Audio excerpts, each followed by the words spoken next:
अऊज़ु बिल्लाहि मिनश शैतानिर रजीम बिस्मिल्लाहिर्रहमानिर्रहीम अस्सलातु वस्सलामु अलैका या रसूलल्लाह अस्सलातु वस्सलामु अलैका या हबीबल्लाह सल्लल्लाहु ताला अलैहि वसल्लम। करोड़ों दुरूद हों हमारे नबी करीम सल्लल्लाहु अलैहि वसल्लम पर और उनकी आल पर। नाज़रीन हज़रात अस्सलामु अलैकुम। जैसा कि हमने आपको पिछले वीडियो में समझाने की कोशिश की थी सीरत फ़खरुल आरिफ़ीन से सफ़ा नंबर 106 और 107 से तरीक़त के इल्म के बारे में और तसव्वुफ़ के इल्म के बारे में, जिसमें कि हमने आपको बताया था कि दादा हुज़ूर ने क्या हिदायत दी है कि 10 से 20 साल लग जाते हैं तरीक़त का तसव्वुफ़ का एक मसला समझने में और एक मंजिल समझने में। और आज के टाइम में क्या हो रहा है, कोई 4 बातें समझ लेता है तो वो औलिया बने घूम रहा है, या कोई मौलवी के पास 4 मसले समझ लेता है तो वो अल्लामा बन जाता है। लेकिन यहाँ पर किताबें और हमारे बुजुर्गान दिन की तालीम कुछ और कह रही है। तो कल के वीडियो को आगे बढ़ाते हुए दूसरे पार्ट में इसको लाते हुए अब सफ़ा नंबर 108 से बात की जाएगी। तो आज का जो जिन आलिमों से जो मौजू हमने लिया है वो लिया है इब्ने जौज़ी की तौबा। ये 108 पर दादा हुजूर ने दर्ज किया है। इसमें दादा हुजूर फरमाते हैं कि अगर इल्म के ज़रिए कोई समझ लेता तो अल्लामा इब्ने जौज़ी जैसा आलिम तो ज़रूर समझ जाता। यानी कि अगर तरीक़त और तसव्वुफ़ इल्म के ज़रिए समझा जाता, आलिमत के ज़रिए समझा जाता, तो फिर इब्ने जौज़ी जैसा आलिम बहुत बड़ा आलिम था और उसका जो वक्त था, जो दौर था, वो गौसे आज़म दस्तगीर का दौर था, तो इब्ने जौज़ी समझ जाता। और सैयदना हज़रत गौसे पाक रज़ी अल्लाह ताला की मुखालिफत में तिबलीस इबलीस किताब ना लिखता। यानी कि इन आलिम ने, इब्ने जौज़ी ने गौस पाक के ख़िलाफ़ उनकी मुखालिफत में किताब लिखी जो शैतानों के नाम से लिखी, तिबलीस और इबलीस ना लिखता। इब्ने जौज़ी ने हज़रत रसूल मक़बूल सल्लल्लाहु अलैहि वसल्लम को ख्वाब में देखा और पूछा कि या रसूलल्लाह, खुदा का रास्ता कहाँ है और मुझे कहाँ से मिलेगा? आप सल्लल्लाहु अलैहि वसल्लम ने फरमाया, मेरे बेटे शेख अब्दुल कादिर जिलानी के ज़रिए।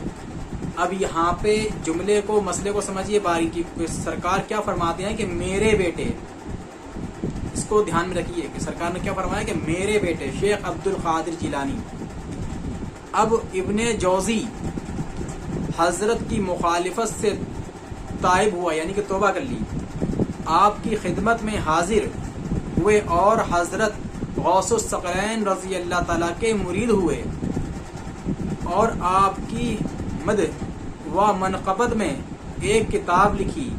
यानी कि पहले आपकी मुखालिफत में किताब लिखी शैतानों के नाम से और फिर आपकी मनक़बत में किताब लिखी। ये वाक़या शेख अल अब्दुल हक मुहद्दिस दहलवी ने मुफस्सल तरीक़े से लिखा है। अब इसके आगे दादा हुजूर ने का बयान है कि नबूवत और विलायत का समझना रहमत पर है। जैसा कि पिछले भी वीडियो में मैंने आपको बताया था कि रहमत दादा हुजूर ने बताई है कि अल्लाह की रहमत जिस पर होगी वही इस तरीक़त को, तसव्वुफ़ को समझ पाएगा। फिर यहाँ पे इसको दादा हुजूर ने फिर दोहराया है और फरमाते हैं कि दुनिया के अक़ला और फ़लासफ़र दोनों के समझने से कासिर है, एक नबूवत और दूसरी विलायत। इन्हें इल्म व अक़ल महदूद से कोई नहीं समझ सकता। यानी कि जो आलिमत का इल्म है या जो दुनियावी इल्म है, इससे कोई नबूवत और विलायत को नहीं समझ सकता, क्योंकि आपने पहले फरमा दिया कि ये जो है ये अल्लाह की रहमत पर मसला है और पीर के निगाह करम पर। आगे फरमाते हैं कि ये उलमाए ज़वाहर इल्म अल यकीन और ऐन अल यकीन का फ़र्क समझने से कासिर हैं। मतलब दुनिया के जो इल्म वाले लोग हैं ये इन दोनों इल्मों को समझने से नहीं समझ सकते, कासिर हैं, ये इनको समझ सकते। आगे दादा हुजूर फरमाते हैं कि इल्म कस्बी और इल्म वहबी, इरशाद फरमाया कुरान पाक को जैसा रसूल मकबूल सल्लल्लाहु अलैहि वसल्लम ने समझा है दूसरे लोगों ने वैसा नहीं समझा। मतलब जैसा हमारे नबी ने समझा ऐसा कुरान को किसी ने नहीं समझा, इसलिए कि दूसरों के लिए इल्म कुरान कसबी है और आप पर अलका किया गया था, आपके लिए वहबी है, यानी कि जो वही नाजिल होती थी। हजरत सल्लल्लाहु अलैहि वसल्लम पर आयतें कुरानी जिस जाहो जलाल के साथ नाजिल हुई थी और आपके कल्बे मुबारक पर उनके नाजिल होने का जिस तरह असर हुआ था दूसरों के कल्बों पर नहीं हुआ। यानी कि ये जो कुरान की आयतें हैं ये हमारे नबी के कल्ब पर यानी कि दिल पर नाजिल हुई, यानी कि उतरी। तो अब जो उसका जो असर हमारे नबी करीम सल्लल्लाहु अलैहि वसल्लम पर हुआ वो दूसरों पर नहीं हुआ। उसके बाद दादा हुजूर फरमाते हैं कि कुरान नातिक, आप फरमाते हैं कि एक कुरान नातिक है और एक कुरान सातिक है। ये कुरान सातिक है यानी कि जो आप पढ़ते हैं कुरान, ये कुरान सातिक है। और रसूल मकबूल सल्लल्लाहु अलैहि वसल्लम कुरान नातिक हैं। किसने अल्लाह ताला को पढ़ते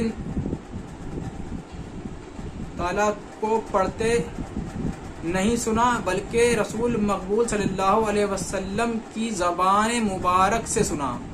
यानी कि किसी ने भी अल्लाह को पढ़ते हुए नहीं सुना, किसी ने तो अल्लाह को देखा है ना अल्लाह को पढ़ते हुए सुना है। जिसने भी देखा हमारे नबी करीम सल्लल्लाहु अलैहि वसल्लम को देखा और उनको ही कुरान पढ़ते देखा, उन पर ही कुरान की आयतें नाजिल होती थी उनके दिल पर, उनके कल्ब पर, और फिर वही पढ़ते थे और उनसे ही लोग सहाबा इकराम सुना करते थे, ना कि अल्लाह से डायरेक्ट कोई सुनता था। इसके आगे आप दादा हुजूर हवाला देते हैं मौलाना रूम रजी अल्लाह ताला का। फरमाते हैं कि हज़रत मौलाना रूम रजी अल्लाह ताला फरमाते हैं कि हज़रत सल्लल्लाहु अलैहि वसल्लम के बाद मजीद और कुरान मजीद और हदीस शरीफ को जिस तरह औलिया अल्लाह ने समझा इस तरह दूसरा कोई समझ नहीं सकता, क्योंकि हज़रत रसूल मकबूल सल्लल्लाहु अलैहि वसल्लम की ज़ात मुक़द्दस के साथ इनकी कुर्बत रूही है।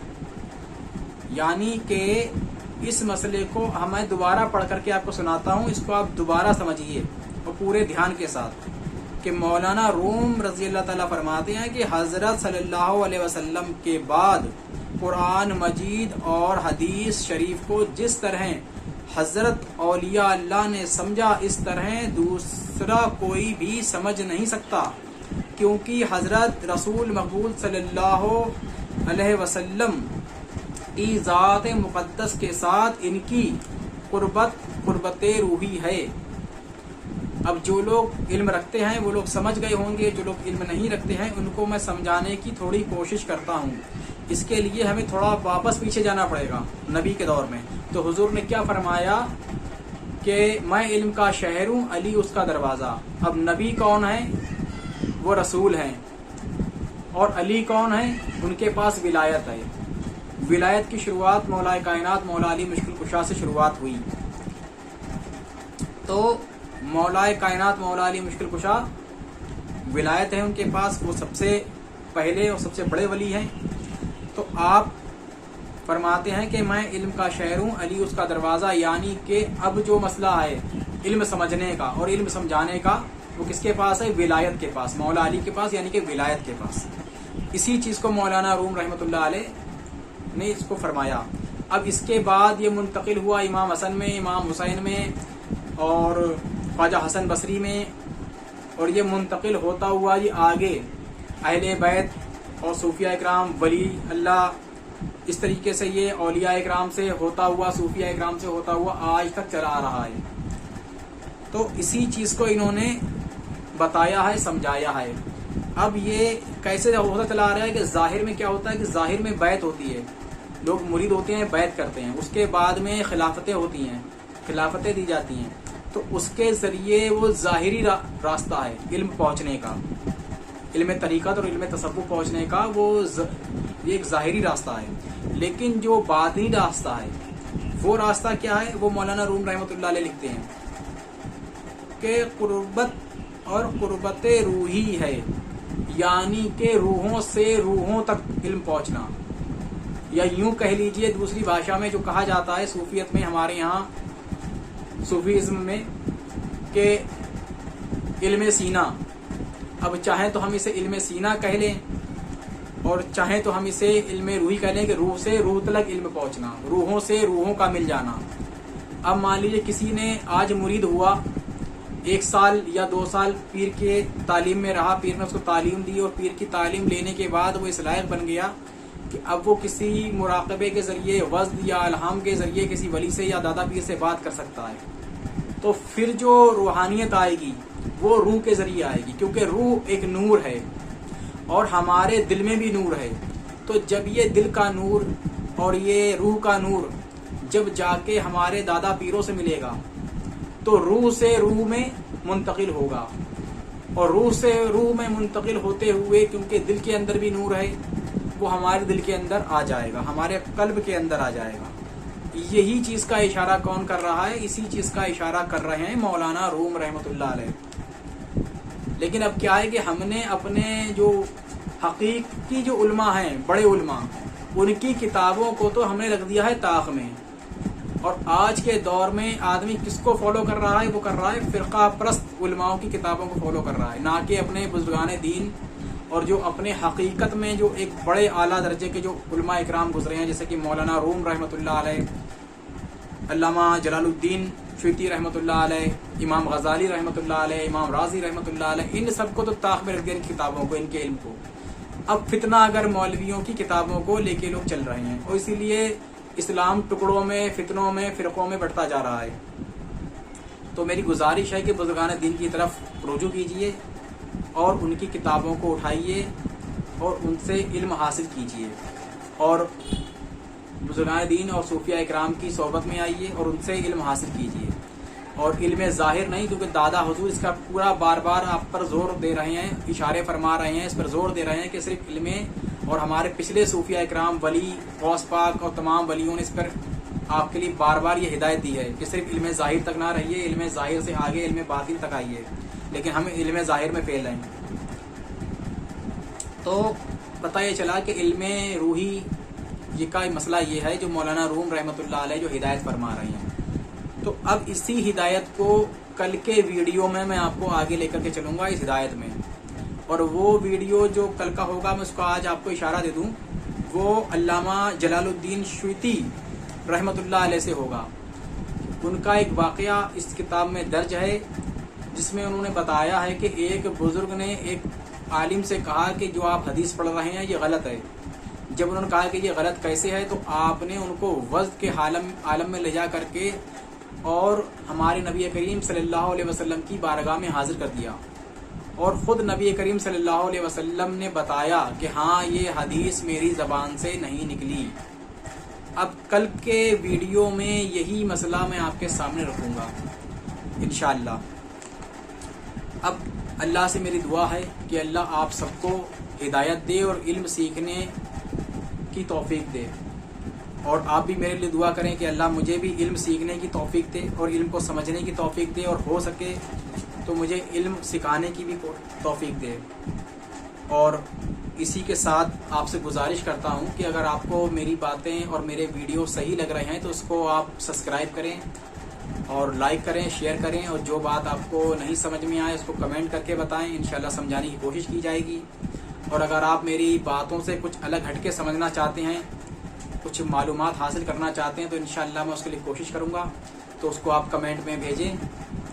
اور پھر آپ سے ایک بار گزارش ہے کہ آپ میرے یووا صوفی مشن کو چینل کو جو ہے سبسکرائب کریں، کیونکہ یووا صوفی مشن صرف ایک آپ تک صوفیت کا، صوفیزم کا علم پہنچانے کے لیے نہیں ہے، بلکہ آگے آنے والے وقت میں کافی خدمات آپ تک پہنچائی جائیں گی انشاءاللہ. اللہ نے چاہا اور بزرگان دین کا کرم رہا تو فیضان ابوالعلائی آپ تک پہنچے گا، فیضان امتیاز آپ تک پہنچے گا. تو اسی کے ساتھ میں اپنی بات کو ختم کرتا ہوں. اللہ حافظ.